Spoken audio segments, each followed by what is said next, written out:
এই যে ৭২ এর পর থেকে ৭৫ এর আগ পর্যন্ত শেখ মুজিবের এই যে সময়টা মানে কেমন ছিল? একটু আপনারা তো ওই সময় নিজের চোখে দেখেছেন। এটা আমাদের আগ্রহ আছে জানার। ওকে, ওকে। আম শেখ মুজিব যখন বাংলাদেশে আসে ১০ই জানুয়ারি 1972। হু, হু। তোমার তুমি তখন নিজেই তোমার জন্ম হয় নাই। যদি কাহিনী-টাহিনী শুনে থাকো, ছবি-টবি দেখে থাকো। জি। The reception he received in Dhaka airport এবং পরে সরওয়ার্দী উদ্যানে লোকজনের ভালোবাসা যেরকম পেয়েছে, দুনিয়ার কোন নেতা এরকম পেয়েছে বলে আমার মনে নাই। কারণ এটা সত্য যে 71 এর আগে মুজিবের অবদান ছিল। বিভিন্ন এটা অস্বীকার করা যায় না, বহু অবদান ছিল লোকজনকে জাগ্রত করা, পাকিস্তানের এগেনস্টে করা। হুম, কিন্তু দুঃখজনক ভাবে যেই মুজিব সারা জীবন যুদ্ধ করেছে, সংগ্রাম করেছে, মানুষের মানে গণতন্ত্রের জন্য, মানুষের অধিকারের জন্য, হিউম্যান রাইটস এর জন্য, আর তিনি ক্ষমতায় বসে কিছুদের মধ্যে এগুলো সব পাল্টে গেলে বনে গেলেন বিরাট একজন স্বৈরাচার, অত্যাচারী স্বৈরাচার। এটাই এটা আশ্চর্যের ব্যাপার। তো মুজিবের 71 এর আগের মুজিব একরকম, 71 এর পরের মুজিব একরকম। ইভেন 71ও মুজিবের যে মানে কার্যকলাপ সন্দেহ সন্দেহ ছিল। মানে ৭ই মার্চের ভাষণ, লোকে বলে বিরাট ভাষণ, অবশ্য আমার কাছে এটা কনফিউজিং। একদিকে উনি 4টা দাবি দাওয়া দেন মানে সামরিক বাহিনীর কাছে, অন্যদিকে বলেন এবারে সংগ্রাম, স্বাধীনতা সংগ্রাম, মুক্তির সংগ্রাম, হেন তেন। হুম। এবং আওয়ামী লীগের লোকেরা মনে করে সেটাই হলো স্বাধীনতার ডাক। মুজিব কোনোদিন স্বাধীনতার ডাক দেখে নাই, সে দেয় নাই, এবং সে মানে বাংলাদেশের স্বাধীনতা উনি চান নাই। উনি চাইতেছিলেন পাকিস্তান একত্রে থাকুক এবং পাকিস্তানের প্রধানমন্ত্রী তা হবেন। আমি এখানে একটা যে উল্লেখ করি, ইয়ে জগলুল হোসেন, উনি লন্ডন প্রবাসী একজন বাঙালি, স্বাধীনতা পদক উনি পেয়েছেন স্বাধীনতার পক্ষে তার অবদানের জন্য। এবং তিনি একজন রাজনৈতিক বিশ্লেষক। উনি একটু উল্লেখ করেছেন, আমি একটু উল্লেখ করি, উনি মুজিবের আমলের যে মানে কিছুটা মানে উনি বলছেন, আমি সেটা একটু বলছি।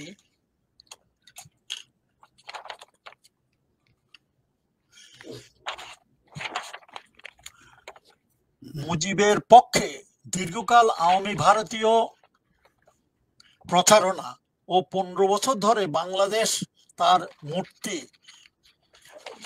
আমি একটু সানগ্লাস লাগাই, মুজিব মূর্তি বানানোর পর অনেকে বলেন মুজিব ছিলেন স্বাধীনতা স্থপতি, কিন্তু বাস্তবে মুজিব কখনো স্বাধীনতা স্থপতি ছিলেন না। এটা আমার কথা না, এগুলো হলো জগলুল হোসেনের কথা। মুজিব কখনো স্বাধীনতা ঘোষণা করেননি বা চাননি। 25শে মার্চ 1971 রাতে তিনি নিজের ও নিজের পরিবারের নিরাপত্তা এবং পরিবারের জন্য মাসিক 1500 রুপি, এখনকার দিনে কয়েক লক্ষ টাকা ভাতার ব্যবস্থা করে আত্মসমর্পণ করেন। বিদ্রোহ দমনের পর তাকে প্রধানমন্ত্রী করা হবে, ইয়াহিয়ার এই আশ্বাসে তিনি ইয়াহিয়ার সঙ্গে সহযোগিতা করেন। 25শে মার্চ রাতে তিনি ছিলেন ইয়াহিয়ার প্রথম সহযোগী ও জাতীয় বিশ্বাসঘাতক। জাতীয় বেঈমান মুজিব 1972 থেকে 75 এক ফাঁসিবাদী জালেম শাহী কায়েম করেন। মুজিব আমলে আওয়ামী লীগ ও তার ভারতের কারসাজিতে রক্ষী বাহিনীর হাতে নিহত হয় 30,000 দেশপ্রেমিক। দেশে চলে বর্বরতা, হত্যা, গুম, নিপীড়ন, আমার এই জি, স্যার বুঝতে পেরেছি স্যার। সংখ্যালঘুবাদী এই ব্যাপার, আইনজীবী দুর্নীতি, অনেক কিছু উনি এই লিখেছেন এই যে বইগুলো স্যার হয়েছে। আছে বাজারে। জি। এখন সেখানে সবকিছু উনি বলেন নাই, এর মধ্যে আরো আছে। 30,000 দেশপ্রেমী তো খুন করেছে রক্ষী বাহিনী দিয়ে, including Siraj Sikdar.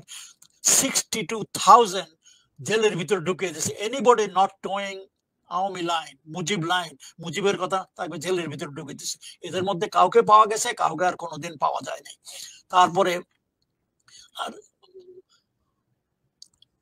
Emergency declare করলো, আই থিঙ্ক 74-এ ইমার্জেন্সি ডিক্লেয়ার করে মানুষের বাক স্বাধীনতা, সব বন্ধ করে, পলিটিক্স বন্ধ করে দেওয়া হলো, মানুষের মানে fundamental rights has been suspended.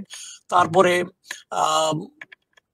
Baksal দৈনিক পত্রিকা 4টার বাইরে কোনো দৈনিক পত্রিকা 4টার বাইরে কোনো পত্রিকা থাকবো না, 4টা সরকারি পত্রিকা ছাড়া বাকি সব পত্রিকা বন্ধ। এগুলো সব বন্ধ করতে করতে চতুর্থ সংশোধনের মাধ্যমে মানে তিনি নিজেকে জাতির পিতা বানালেন। তারপরে আর এই বাকশাল এসব সব চতুর্থ মাধ্যমে মানে যা অনেক কিছুই আছে, এখন ডিটেল আমি ওসব যেতে চাই না। তারপরে বাকশাল কি হয়েছে সেটাও আমরা সবাই জানি, মানে 75-এর জানুয়ারির দিকে বাকশাল গঠন করে। বাকশালের পরে সব পলিটিক্যাল পার্টি সব ব্যান করে দেওয়া, একমাত্র বাকশালই ছিল, এবং বাকশালের মধ্যে মিলিটারি, সামরিক, কি জানি বলে, ব্যুরোক্রেসি সবাইকে এতে ফোর্স করা হলো জয়েন করার জন্য, সবাই এতে জয়েন করতে হলো। স্যার কামাল, তারপরে এই যে মনি, শেখ মনি, এদের ভূমিকা কেমন ছিল এই শেখ মুজিবের শাসন আমলটাতে? ওয়াল ডিটেইল আমি বলতে পারবো না, কারণ আমি তখন আর্মিতে ছিলাম, আর্মির কাজকর্মে ব্যস্ত ছিলাম। তো শোনা কথা বলে যে শেখ কামালের সাথে আমি তো বললাম, আমি যখন মুজিবনগর আসি, শেখ কামাল কিন্তু he was detail, he was young second lieutenant, he was detail to take care of me, he was very nice, I found him very nice. এবং মুক্তিযুদ্ধের পরে তার সাথে আরো 2-1 বার দেখা হয়। সে মানে ওসমানীর এডিসি ছিল, ওই কেমন দেখা টাকা হইলো। তো আমি ওকে একদিন ওসমানী হেডকোয়ার্টারে দেখা হলো, তার সাথে জিজ্ঞেস করলাম যে কি তোমার এখন পরিকল্পনা কি। তো আমি বললাম যে, সে বললো যে বাবা আমাকে বলে আর্মিতে থাকতে। তো আমি বলছি না, I think you should stay in the army, আর্মিতে থাকো। কারণ আমি একটু মনে হয় থাকবো না, অর্থাৎ তার অন্য পরিকল্পনা চলতেছিল। সে কিছুদিন পরে শুনলাম যে সে আর আর্মিতে নাই, সে চলে আসছে। সে তখন হয়তো আর্মি র্যাঙ্ক ছিল কিনা জানি না, সে বিভিন্ন আকাম কুকামে জড়িত পড়ছে শুনছি, ব্যাংক ডাকাতি, ইভেন ডালিমের যে ওয়াইফ যখন হাইজ্যাক হয় সেখানেও নাকি সে ছিল, কিন্তু এগুলো ডিটেল আমি কিছু ছিল না, এটা শোনা কথা আমার। এবং কামালের মানে সংস্কৃততে কতটুকু সেটাও আমি সঠিক নিজে বলতে পারবো না, ইউনিভার্সিটির ছাত্রদেরকে নিয়ে আসে অনেক কিছু করছে টরছে, এগুলো আসলে। তবে সে ইয়েতে নাই, মানে আর্মিতে তখন ছিল না। তখনও মনে হয় তার ছোট ভাই শেখ জামাল ছিল, কিন্তু সে মনে হয় চলে আসছে তার মধ্যে। কিন্তু ডিটেল আমি কিছু বলতে পারবো না। তবে পরবর্তী পর্যায়ে অনেক কিছু শোনা করছে, সে বিভিন্ন মানে খারাপ কাজে জড়িত ছিলেন। তো আরেকটা জিনিস হলো, ওই যে শেখ মুজিবের আমলে যে জগলুল হোসেন তো সংক্ষেপে বলেছে ওই সময় কি করছে, কিন্তু ওই সময় যারা জীবিত ছিল, তোমরা তো অনেক ইয়াঙ্গার জেনারেশন, আজকালকার দিনে যারা আছে তারা অনেকেই মুজিবের আমলটা দেখে নাই। কিন্তু মুজিবের আমলে সেই সময় যে কি ছিল, মুজিবের এগেনস্টে কেউ কথা বলতে পারতো না, আওয়ামী লীগের এগেনস্টে কেউ কথা বলতে পারতো না, কথা বললেই জেলে অথবা মৃত্যু। আর মুজিবের অনেক সাঙ্গ বাহিনী, অনেক মানে মুজিব বাহিনী ছিল, ছাত্র লীগ, আওয়ামী লীগের, যুবলীগ, এরা তো চতুর্দিকে ছড়ানো বড়ানো আছে। তারপর লুঠতরা চতুর্দিকে হলো, দেশে একটা মানে মহামারী ফ্যামিন শুরু হলো। এবং ফ্যামিনে অনেকে মনে করে এটা তো একটা আল্লাহর দেওয়া, এটা তো আমাদের করার কিছু না।